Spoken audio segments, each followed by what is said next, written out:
Assalamualaikum warahmatullahi wabarakatuh. Perkenalkan, nama saya Aulia Yasmin dengan NIM 2023-32081 dari Program Studi Sistem Informasi. Nah, pada kesempatan kali ini saya akan mempresentasikan hasil ujian tengah semester mata kuliah Manajemen dan Akuisisi Strategi Sistem Informasi. Nah, presentasi ini berisi 10 studi kasus beserta analisis dan solusi strategis yang berkaitan dengan sistem informasi dalam organisasi dan perusahaan. Baik, saya akan mulai masuk ke pembahasan slide pertama. Nah, pada soal pertama, studi kasus membahas perusahaan logistik yang masih menganggap sistem informasi hanya sebagai alat bantu operasional. Masalah utama dari cara pandang ini adalah perusahaan menjadi terlambat beradaptasi dengan perubahan pasar karena investasi TI hanya dilakukan saat ada masalah. Perusahaan kehilangan peluang untuk bersaing lebih cepat dibanding kompetitor. Nah, selain itu muncul technical debt atau penumpukan sistem lama yang tidak efisien. Jadi akibatnya biaya perbaikan di masa depan bakal jauh lebih besar. Nah, dari sisi data, perusahaan juga kehilangan kemampuan mengambil keputusan berbasis data real time. Jadi keputusan bisnis akhirnya hanya berdasarkan intuisi. Kemudian perusahaan juga sulit memberikan layanan unggul seperti tracking real time, estimasi pengiriman akurat, dan layanan pelanggan yang personal. Oleh karena itu, SI harus diubah menjadi aset strategis melalui efisiensi operasional, diferensiasi layanan, inovasi berbasis data, dan penciptaan nilai pelanggan. Jadi kesimpulannya, sistem informasi bukan sekedar biaya operasional, tapi investasi jangka panjang untuk meningkatkan daya saing perusahaan. Nah, pada soal kedua, dibahas mengenai penyebab utama kegagalan proyek TI. Nah, penyebab pertama adalah kebutuhan bisnis yang tidak jelas. Sistem akhirnya dibuat berdasarkan asumsi sehingga tidak sesuai kebutuhan pengguna. Nah, kedua, perencanaan SI tidak selaras dengan strategi organisasi. Sistem mungkin berjalan secara teknis tapi tidak mendukung tujuan bisnisnya. Kemudian, yang ketiga, bisnis case yang lemah menyebabkan estimasi manfaat dan biaya yang tidak realistis. Akibatnya, proyek kehilangan dukungan manajemen. Kemudian yang keempat, strategi akuisisi yang salah. Misalnya membangun sistem sendiri padahal lebih cocok membeli produk jadi. Kemudian yang terakhir, implementasi dan adopsi pengguna gagal karena kurangnya pelatihan dan change management. Jadi hubungan sebab akibatnya itu saling berkaitan.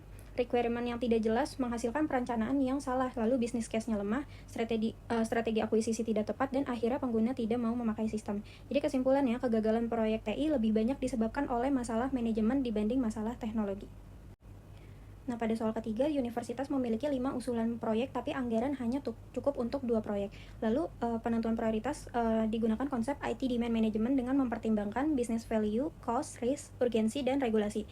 Nah, prioritas pertama adalah sistem pelaporan data akademik, karena bersifat mandatori dari pemerintah, jadi kalau nggak dibuat, universitas bisa terkena sanksi atau masalah akreditasi. Kemudian, prioritas kedua adalah sistem pembayaran terintegrasi, karena ini tuh berdampak langsung pada arus kas dan efisiensi operasional kampus. Kemudian, sedangkan proyek lain seperti QR, aplikasi kegiatan mahasiswa, dan dashboard kinerja ditunda karena nilai strategisnya itu lemah atau lebih rendah. Jadi kesimpulannya, prioritas proyek TI harus berdasarkan nilai dan resiko, bukan berdasarkan keinginan internal semata. Baik, pada soal keempat, perusahaan retail mengalami masalah stok tidak akurat, laporan terlambat, serta barang tertentu sering habis atau menumpuk. Jadi akar masalahnya adalah tidak adanya sistem inventory real time yang terintegrasi dengan penjualan. Jadi solusi yang dibutuhkan adalah integrasi antara POS, Inventory Management System, dan reporting analisisnya. Kemudian Functional Requirement System meliputi pencatatan transaksi real time, penggunaan stok otomatis, dan lain-lain. Kemudian sedangkan non-functional requirement meliputi available tinggi, performa cepat, keamanan data, usability, scalability, dan integrasi sistem. Jadi prioritas utama implementasi adalah integrasi POS dan inventory karena menjadi inti permasalahan. Jadi kesimpulannya, sistem harus menyelesaikan akar masalah bisnis, bukan hanya menambahkan fitur laporan. Nah, pada soal kelima, studi kasusnya membahas perusahaan manufaktur harus memiliki 2 investasi TI dari 4 pilihan yang menggunakan IT Portfolio Management dan konsep ITIL. Jadi setiap investasi dianalisis berdasarkan value dan risk-nya. Jadi pilihan pertama adalah ERP karena menjadi fondasi integrasi antara produksi, gudang, dan keuangan. Kemudian pilihan yang kedua adalah sistem keamanan cyber karena resiko serangan cyber pada perusahaan manufaktur sangat tinggi dan dapat menghentikan operasional. Sedangkan dashboard BI ditunda karena membutuhkan data integrasi dari ERP terlebih dahulu. Kemudian aplikasi absensi mobil juga ditunda karena nilai strategisnya lebih rendah. Jadi kesimpulannya, perusahaan harus memprioritaskan investasi yang memberikan nilai strategis tinggi sekaligus mengurangi resiko bisnis. Nah, pada soal ke-6, studi kasusnya membahas perusahaan distribusi ingin mengimplementasikan ERP dengan biaya awal 5 miliar rupiah. Nah, analisis pertamanya adalah total TCO. Jadi dalam 5 tahun total biaya ERP mencapai sekitar 9 miliar rupiah. Namun ERP itu memberikan manfaat finansial berupa yang pertama, pengurangan biaya persediaan sebesar 1,5 miliar, dan pengurangan kesalahan pengiriman sebesar 700 juta per tahun. Jadi total manfaat finansialnya mencapai 2,2 miliar rupiah per tahun. Jadi hasil perhitungan menunjukkan ROI sebesar 22,2% dalam 5 tahun dengan payback period sekitar 3,5 tahun. Jadi selain manfaat finansial, ERP juga memberikan manfaat strategis seperti integrasi data dan visibilitas supply chain. Walaupun ada resiko seperti resistensi pengguna dan biaya customization, proyek ini tetap layak dilanjutkan. Jadi kesimpulannya, investasi ERP memberikan manfaat jangka panjang yang lebih besar dibanding biaya implementasinya.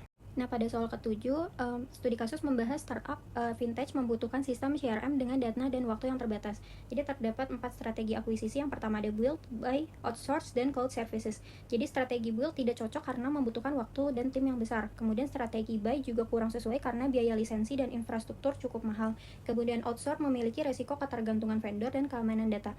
Jadi strategi terbaiknya adalah cloud-based CRM atau SaaS karena implementasinya cepat, kemudian biaya subscription-nya lebih ringan, lalu tidak membutuhkan infrastruktur besar dan memiliki keamanan standar industri. Namun perusahaan tetap harus melakukan kontrol resiko seperti memilih vendor bersertifikasi dan membuat SLA yang jelas. Jadi kesimpulannya, cloud CRM merupakan solusi paling realistis bagi startup vintage. Nah, pada soal ke-8, studi kasusnya membahas rumah sakit ingin memilih vendor sistem informasi berdasarkan harga termurah. Padahal pendekatan ini sangat berisiko karena sistem murah bisa gagal mendukung kebutuhan klinis dan keamanan data pasien, yang resikonya tuh meliputi kesalahan layanan medis, kebocoran data pasien, biaya jangka panjang lebih besar, dan resiko reputasi rumah sakit. Jadi oleh karena itu diperlukan RFP atau request for proposal yang komprehensif. Komponen utama RFP meliputi kebutuhan fungsional dan non-fungsional, kemudian integrasi sistem, keamanan data, persyaratan vendor, implementasi, dan struktur biaya. Jadi kesimpulannya, pengadaan SIMRS harus berbasis value dan kualitas, bukan hanya harga terendah. Nah, pada soal ke-9, studi kasusnya membahas perusahaan menyalahkan vendor ERP karena proyek mengalami keterlambatan dan pembekalan biaya.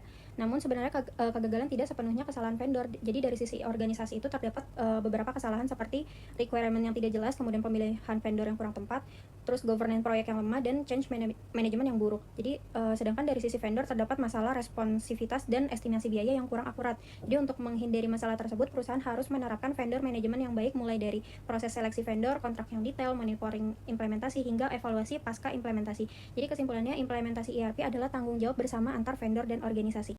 Nah, pada soal terakhir, studi kasusnya membahas perusahaan retail ingin melakukan transformasi digital. Nah, masalah utama perusahaannya adalah stok tidak akurat, laporan lambat, data pelanggan tersebar, dan sistem keuangan belum terintegrasi. Nah, jadi direktur ingin membeli ERP karena mengikuti pesaing, namun keputusan TI seharusnya berdasarkan kebutuhan bisnis, bukan tren pasar. Jadi rekomendasi terbaik adalah menggunakan cloud ERP karena implementasinya cepat, biayanya lebih fleksibel, dan resiko infrastruktur lebih rendah. Implementasi juga disarankan dilakukan secara bertahap. Yang fase pertamanya adalah integrasi inventory dan POS. Kemudian fase keduanya modul keuangan, dan fase ketiga CRM dan reporting. Selain itu, perusahaan harus melakukan vendor management dan change management dengan baik. Jadi kesimpulannya, transformasi digital yang berhasil harus mulai dari pemahaman masalah bisnis dan implementasi yang terstruktur.